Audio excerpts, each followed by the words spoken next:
Where are you from? It seems simple, but my idea today is to unpack the complexity of this question, the layers that are behind asking this question. If you have never been asked this question, where are you from? Where are you from? Where are you from? I really envy you because the millions of times that I've been asked this question, I've never come up with the right answer or even the same answer. So there has to be a reason why I have been so uncomfortable answering this question. Where are you from? What does it tell the other person? Why are they asking me this question? That's where my journey began. Before I move any further, I always like answering who I am. You can read through the professional accolades that I have gathered, but will it truly tell you who I am? I would like to identify myself as a mother, a wife, a daughter, a friend, and a woman of color.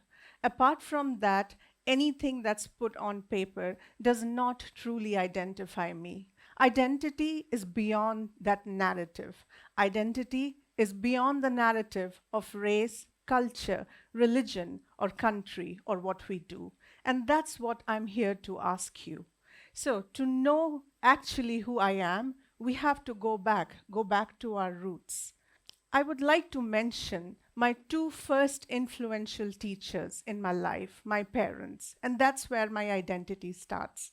My mother was the first female graduate in her whole family, and that was a big family of 13 siblings. My father was a doctor in the Indian Army. The one value that they taught me was kindness. And kindness has helped me navigate through the several nuances of culture, through the cultural appropriation that I have met when people ask me that question. Be kind when you meet different people. Be kind when people contradict you. And be kind when they don't agree with you. And that has been my value. My initial years started in a small country of Bhutan. And what I remember, the tall grass, the smell of the grass, the amazing food, the people, my friends, the school that I went to, the experiences that I had with them. And that was so lovely. I still consider that to be one of my best phases in my life. But then I had to move back to my country to complete my high school. And that is when I was asked this question over and over and over again. Where are you from? Nobody wanted to know who I am. They judged me based on how I spoke, how I looked, what I wore, what I was able to do or not do as per their criteria. And that's why the question bothered me. I never had that sense of belonging whenever I was asked this question, where are you from? Personally, I would never ask this question to anyone. The reason being, I feel it's unnecessary. It does not give me an authentic answer. All it does is pushes that person to be uncomfortable. So why would I ask this question?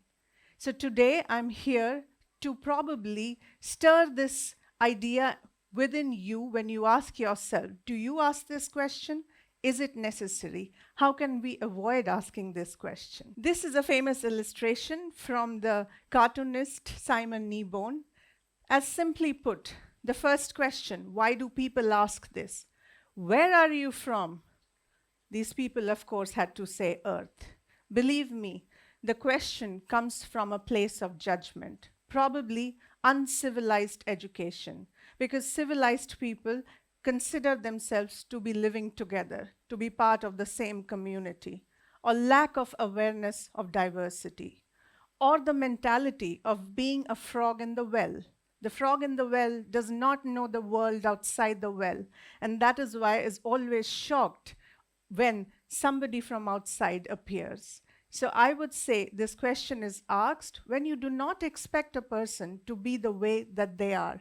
It's mostly an insult or probably a microaggression towards you. Do not answer it. You are just perpetuating the question and the ideology behind that. As I was talking, do not answer this question, it just perpetuates the small opinions that you form.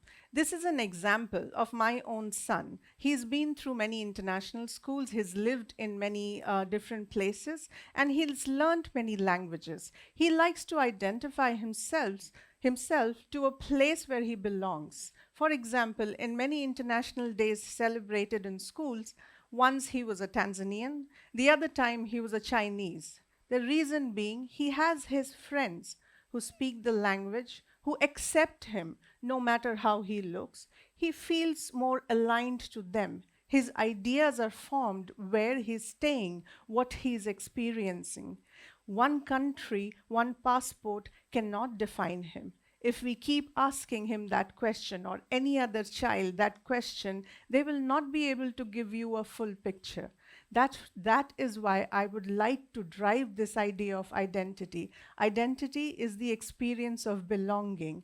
It's not aligned to a place, it's not defined by a term. That is why identity is something which is beyond the narrative, something which is intangible, something which you cannot see, you can only experience or feel. So then this made me feel, if it makes people uncomfortable, is it just me, or there are people out there who wouldn't like to answer this question? I did a small survey with people around me, and this is a small focus group of around 130 people. I just asked them, how does it feel when you have to answer this question, where are you from? As you noticed, most people felt a bit uncomfortable, even offended, indifferent or neutral. Some even felt curious. Most felt annoyed or irritated, confused or unsure. A few people were pleased and proud. Trust me, I'm proud of my identity. All I'm trying to say is it's not linked to one phrase or one place. So it gave me the understanding that 93% or most people were actually not happy being asked that question. So that's our answer. Do not ask this question. People are not comfortable answering that question. What do you need to ask instead? What do you like doing? How many languages do you speak? How's your family? Where did you grow up? These are questions you would like to ask if you really want to know or make friendship with the person in front of you. The second part of the question is how to answer the question. I'm assuming that you will be asked this, and you are being asked this. If you are a person of color, or if you are in an environment where you are a bit different, you are asked this question. My simple idea, like I said, is not to answer it. I simply smile or avoid the question because I do not want to perpetuate this mentality of pushing people to a corner. And the second thing, how to answer this question, is to probably talk about your own self instead of, again, not aligning to a place. Just talk about your experiences in life, and that would give an idea that you're more than just one place, that you have developed your identity through your experiences.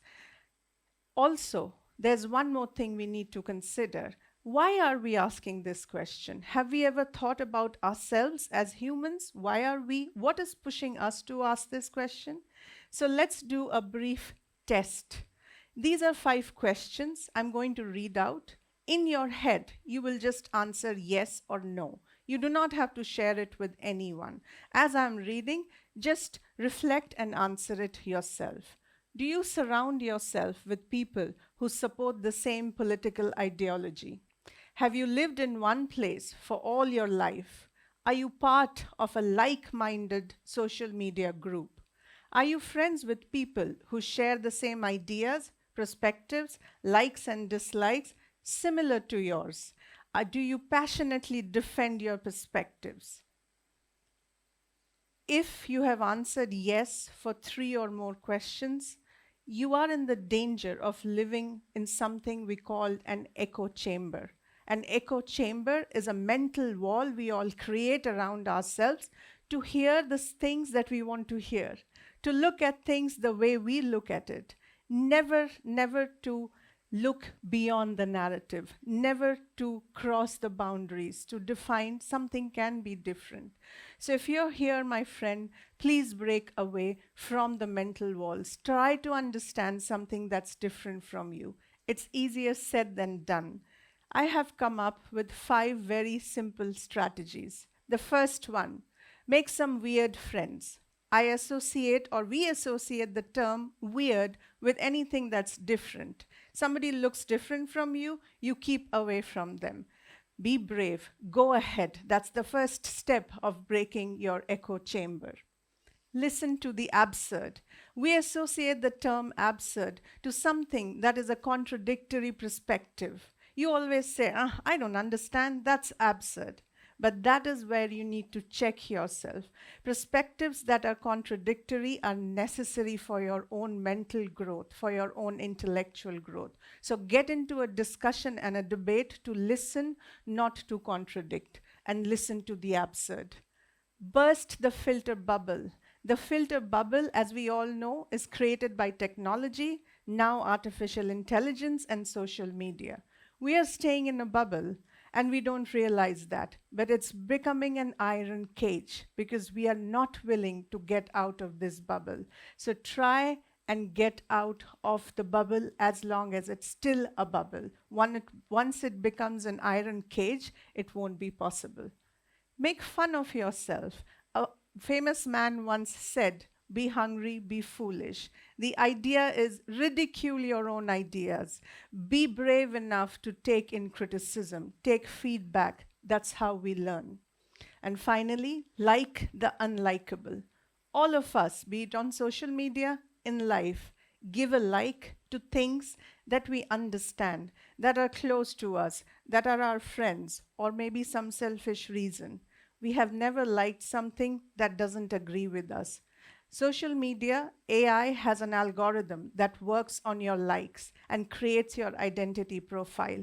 So there is somebody out there creating an identity profile for you without asking you.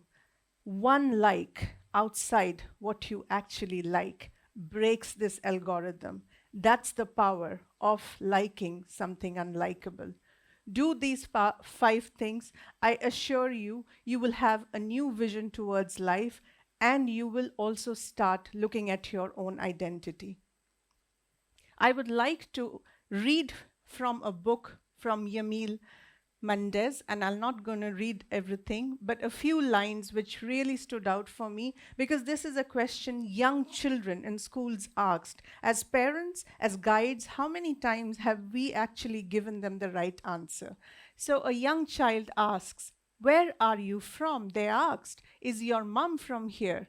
Is your dad from there? They ask. I ask Abello because he knows everything.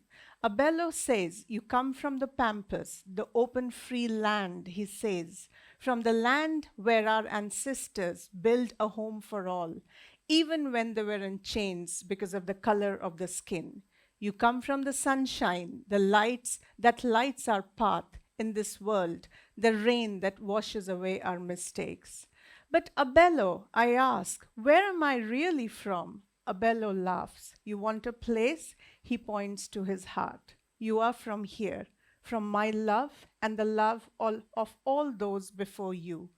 From those who dreamed of you because you are a song sung under the Southern Cross or the words in a book written under the light of the North Star. You are from all of us. I am, you are from here.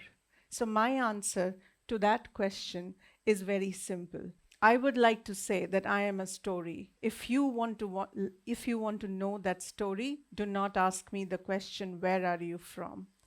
And before I end, I would like to say, if we get over that judgment of where we define people from, where they come from, or from a place, that would be our first step to be human. And that would be our first step to look beyond the narrative. Thank you so much.